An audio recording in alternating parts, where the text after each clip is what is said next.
Quick intermission here. I could not for the life of me find a XLOV fankum that I would not be copyrighted for, so I'm using a 17 fankum. 1.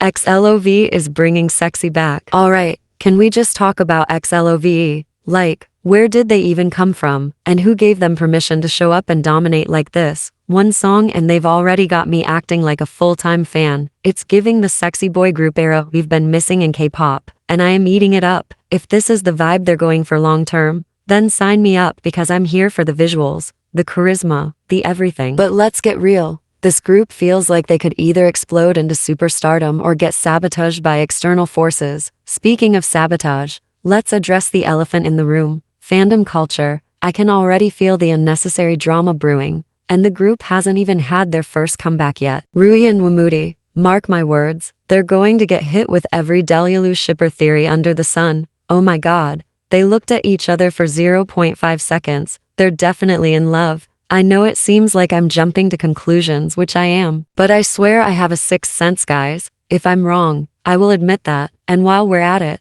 let's pray they don't fall into the trap of pandering to Western audiences. I get it, international success is tempting, but at what cost? We've seen too many groups lose their spark because they tried to cater to crazy fan demands or went all in on Western trends. Stay true to yourselves, XLOV, because I'm rooting for you. If they stick to their guns and keep delivering like this, they'll be unstoppable. But let's not act like my sixth sense doesn't come with a side of paranoia. Something tells me there's going to be some kind of scandal, and I'm mentally preparing myself now. Whether it's a harmless misunderstanding or full-blown chaos, K-pop stans always find a way to blow things out of proportion. For now though, I'm enjoying the ride and streaming their debut song on repeat. To sum it up, XLOV feels like a breath of fresh air in the boy group scene. They're edgy, they're sexy, and they've got potential dripping from every angle. I just hope they don't lose themselves in the madness that is the K-pop industry and fandoms. Fingers crossed, people. Let's keep our expectations high but our drama tolerance higher. 2.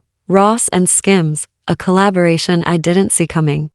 Let's talk about Ross for a second because girl, what are you doing? My queen, my everything, has teamed up with SKIMS. Yes, that SKIMS, owned by that Kim Kardashian. Look, I've loved Ross since day one, and I will continue to stan her until the end of time. But this collaboration, I have some feelings, and they're a little all over the place. Let's break this down. First of all, let's talk about visuals. Ross could literally wear a paper bag and still outshine everyone in the room. So obviously, she looked absolutely stunning in the campaign. The styling, the makeup, the hair, chef's kiss. From a marketing perspective, this is a genius move. Kim K knows how to pick the it girls of the moment, and Rosé is undeniably one of them. Blinks are about to clean out their bank accounts to buy everything she touched, and I can already see the headlines about SKIMS sales skyrocketing. But here's the thing, this collab feels off. I mean, Rosé teaming up with someone as polarizing as Kim Kardashian, it's giving mixed signals.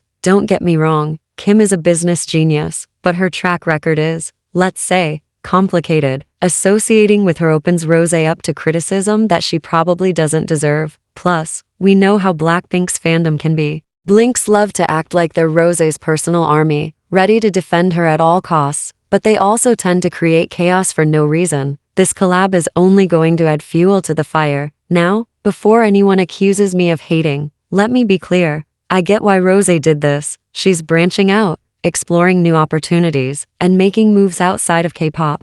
I respect that, but I can't help but wish she'd chosen a different brand, or at least one with less baggage. This collab feels like one of those great on paper, but messy in execution situations. At the end of the day, Rosé is her own person, and she's clearly making decisions that align with her career goals. Do I wish she'd gone a different route? Sure. But do I still think she looked absolutely flawless? Absolutely. 3. K-pop LIGHTSTICKS and political protests. Alright, let's get serious for a second because this topic completely caught me off guard. Did you know that K-pop LIGHTSTICKS are now being used in political protests? Yeah, I didn't either until recently. Apparently, in South Korea, women have started using LIGHTSTICKS during demonstrations advocating for the impeachment of President Yoon Suk-yeol. And honestly, I'm floored. For those who don't know, LIGHTSTICKS are a big deal in K-pop culture. They're not just concert props. They're symbols of unity, loyalty, and fan identity. So seeing them being repurposed in such a powerful way is honestly kind of amazing.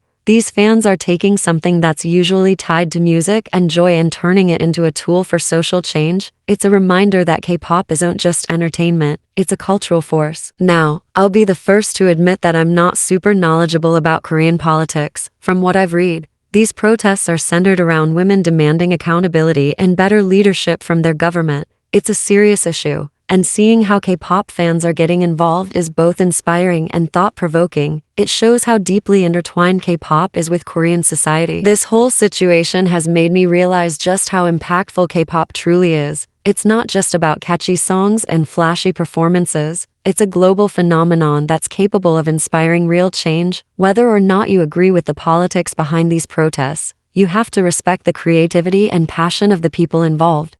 So, yeah, this topic really blew my mind. It's a reminder that K-pop is so much bigger than we sometimes give it credit for. It's not just a genre, it's a movement, and it's fascinating to see how it continues to evolve. Let's keep watching and learning because there's always more to the story. This last section was going to be in my last video, but I got copyrighted, so I put it in this video. The rise of artificial intelligence in the K-pop industry is becoming increasingly evident, and while it's a reflection of technological progress, it's hard to overlook the potential damage it could cause to the essence of the genre. AI-generated idols, virtual influencers, and machine-composed music might sound innovative, but they also feel like a step away from the humanity that makes K-pop so relatable and impactful. The charm of K-pop lies in its ability to connect real artists with their fans through personal struggles, raw emotions, and genuine performances, elements that AI cannot replicate, no matter how advanced it becomes. While AI-generated idols such as Aespa's characters were initially intriguing, the idea of replacing human artists with completely virtual figures strips away the authenticity that fans cherish. These virtual idols can't grow, make mistakes, or share personal stories. Instead, they're perfect, manufactured, and ultimately soulless. Part of the beauty of following a K-pop group is witnessing their growth, whether it's through their struggles during trainee years or their evolution as artists. AI idols might be visually stunning and technically perfect, but they can never offer that same emotional journey. Some agencies are using AI to compose songs, which might save time and resources, but at what cost? Music written by algorithms lacks the depth and personal touch that comes from a human composer's life experiences and emotions. K-pop fans aren't just looking for catchy tunes. They're looking for songs that tell stories, evoke feelings, and resonate on a personal level. AI-generated idols don't need breaks, don't get tired, and won't demand better contracts. This creates a dangerous precedent where companies might start investing more in virtual figures than in the actual people who work tirelessly to bring the music and performances to life. It dehumanizes the industry further, treating idols as expendable rather than valuable individuals. While there's no denying that AI can be a useful tool in many industries, its growing presence in K-pop feels like a step too far. The genre has always been about more than just the music or visuals, it's about the people behind it. As we move into this new generation of K-pop, I hope companies and fans alike remember the importance of keeping humanity at its core.